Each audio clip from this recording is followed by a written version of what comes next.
polo silk type sarees பார்க்குறோம். First one yellow color with purple border. saree நல்லா சாஃப்டாக இருக்கும். இந்த சம்மர் சீசனுக்கு கட்டுற மாதிரி நல்லா சாஃப்டாக இருக்கும் sarees. Second one biscuit கலரில் orange colour border.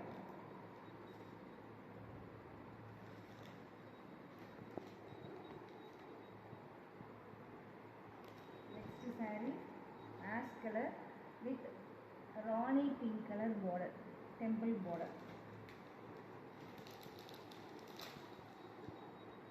Next saree yellow cardamom green with olive green border.